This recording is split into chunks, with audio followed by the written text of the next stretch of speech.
Hello students, good morning all of you. This is our video of mathematics class 10 real number exercise 1.4. Here we will discuss about different types of rational numbers. There are two types of rational numbers which will be needed in this exercise. There are two types of rational numbers. First is terminating decimal expansion. Rational number in the form of terminating decimal expansion. And second is non-terminating repeating decimal expansion.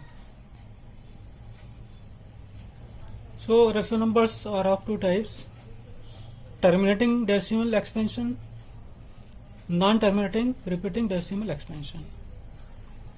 rational numbers को हमने दो group में divide किया है: terminating decimal expansion and non-terminating repeating decimal expansion. First we will know what is terminating decimal expansion. If p upon q is a rational number, then prime factors of q are of form 2 to the power m into 5 to the power n, where m and n are non-negative integers. Then p upon q will be terminating decimal expansion.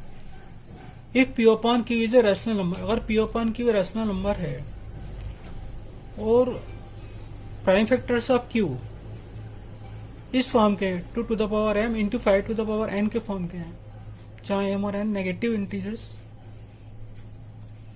नहीं है, non negative integers हैं, then p upon q will be terminating decimal expansion. कोई भी rational number जो p upon q के form का है वो टर्मिनेटिंग डेसिमल कब होता है? जब उसका जो डिनोमिनेटर q उसके हम प्राइम फैक्टर्स निकालते हैं, वो प्राइम फैक्टर्स 2 की पावर और 5 की पावर के फॉर्म में आते हैं, या सिंगल 2 की पावर में हो या 5 की पावर में या दोनों की पावर में हो, तो ही वो rational number terminating decimal expansion होता है. एग्जाम्पल देखिए, अब जिस 3/8, here 8 is the denominator. यहाँ इसके फैक्टर्स फाइंड किए हमने, 2 into 2 into 2. It will be 2 cube. It can be written as 2 to the power 3 into 1. 1 can be replaced by 5 to the power 0 because 5 to the power 0 equal to 1. पहले हमने 8 के factors किए, 2 into 2 into 2 आया, उसको लिखा हमने 2 to the power 3. उसको फिर अगेन चेंज किया हमने 2 into 3, 2 to the power 3 into 1. 1 को हमने 5 to the power 0 लिखा. अब हमारे पास जो q आ रहा है वो उसका फॉर्म क्या है? 2 to the power 3 2q into 5 to the power 0. This is a form of 2 to the power m into 5 to the power n. So it is a terminating decimal expansion. हम तो यहाँ पर 3/8 में 8 के जो फैक्टर्स किए, तो हमारे पास इसके प्राइम फैक्टर्स हमारे पास आ रहे हैं 2 to the power 3 into 5 to the power 0. ये 2 to the power m into 5 to the power n के फॉर्म का, इसलिए हमारे पास जो नंबर है 3/8, it is form of terminating decimal expansion. Now we'll come to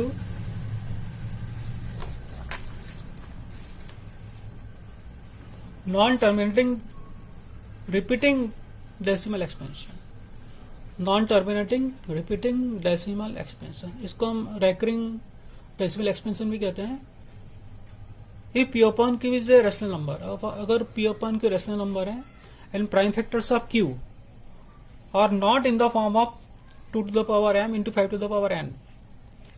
अगर p upon q rational number है और हमने q के जो प्राइम फैक्टर्स फाइंड किए वो इस फॉर्म में नहीं है.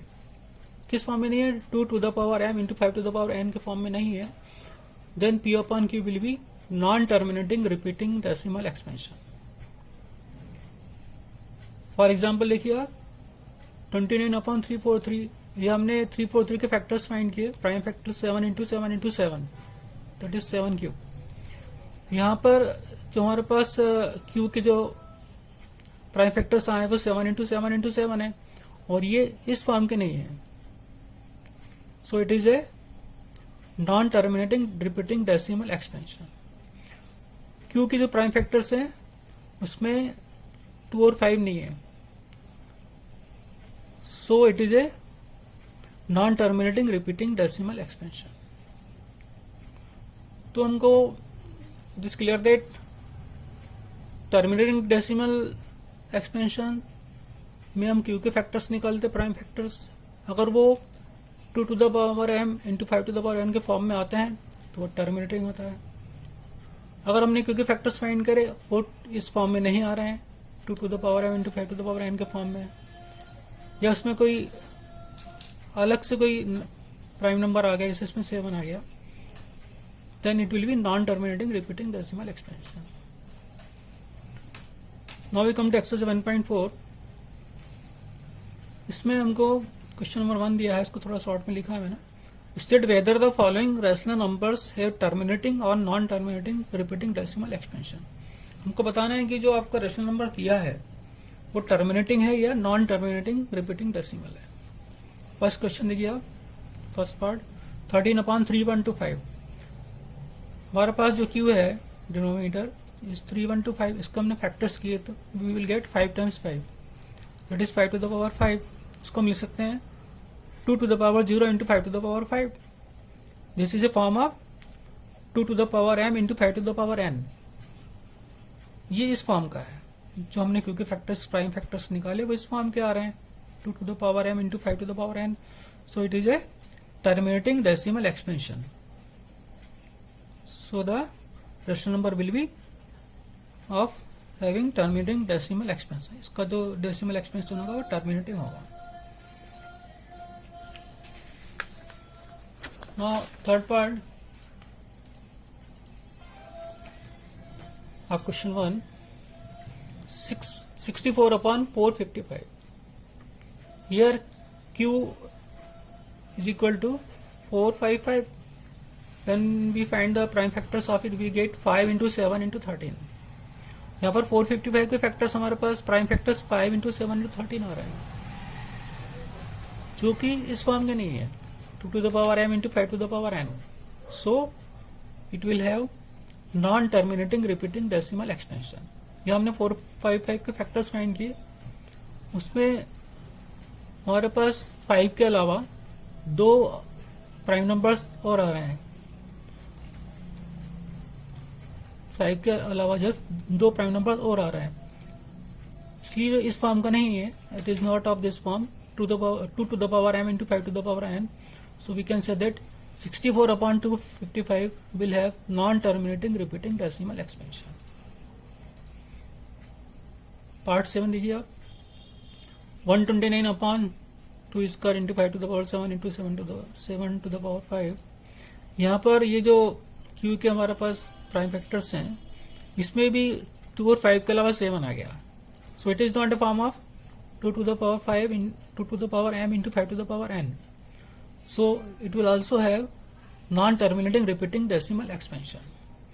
तो इस चैप्टर में हमको ये समरी निकलती है कि अगर कोई हमको रैशनल नंबर दिया हुआ है, उसमें हमने जो क्यू है डिनोमिनेटर, उसके हमने पहले प्राइम फैक्टर्स फाइंड किए, उसमें अगर 2 और 5 आता है सिर्फ, या 2 आए या 5 आए या दोनों आए, तो वो जो रैशनल नंबर है will have terminating decimal expansion.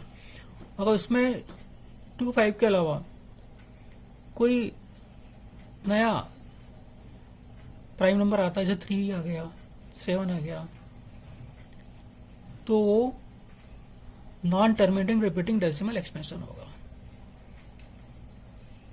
Now we will discuss our next questions in our concluding part. Goodbye, thank you for watching।